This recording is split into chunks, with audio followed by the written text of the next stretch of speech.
Hey everybody, today we're reviewing Hive Cups. These are nifty little cups that keep your cartridges in order. As you can see, it comes with a lid that snaps right on, very easy to assemble, and it's this fun honeycomb shape. The lid has these little slots that can hold up to 5 cartridges. They also hold about as much water as a standard rinse cup does. It should go without saying that these cups are more expensive than your average rinse cup, but the utility makes it well worth it in my eyes. Alright, all that out of the way, let's get started. So Hive caps are compatible with a ton of different cartridges, but definitely not all. Primarily I use Quadrant, but I also use Cheyenne and Peak, but take a look at this. Because the Triton needles sort of taper toward the top, it just doesn't want to fit in there. You can try to add more water or really push it in, but I just find it's not stable. Now I'm going to demonstrate the difference between a cartridge inside of the Hive cup and a cartridge outside of the Hive cup.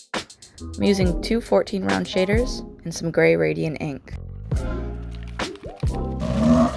So the reason I started using these cups is I do a lot of longer sessions, a lot of color work, and color ink tends to dry a little quicker than black ink. It's a little more dense.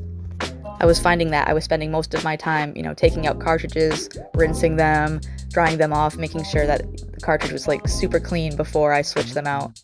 With the Hive cups, all you have to do is take out your cartridge, give it a really quick rinse, and then pop it right in the slot, and that's it.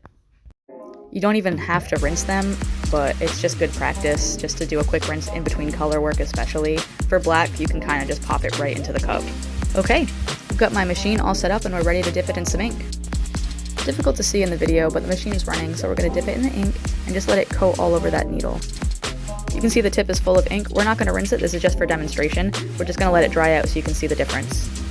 Moving on to the next cartridge, we're going to do the exact same thing. We're letting the machine run, we're dipping it in ink, and we're coating it in that nice gray ink. Alright, there it is.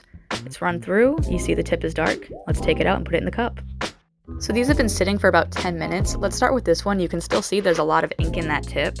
When we look closer, you can actually see there's a bit of like dried ink on that edge. Crusty, and look at how much ink is still in there. The longer that sits out, the crustier it's going to get, and it's going to be way harder to wash off later and harder to use your needle. Now moving on to this one, keep in mind we didn't rinse either of these. This is just me putting a really dirty needle into water. And look at that. It's almost perfectly clean. If you're someone who uses a lot of color or you have a ton of different needles, I would say these are for you. There's honestly a ton of utility here. It's a great product. It does more than one thing. It's saving you space, it's saving you time, and I highly recommend it. So what do you guys think? Have you used these before? Would you recommend them? Let me know in the comments. Thank you for watching.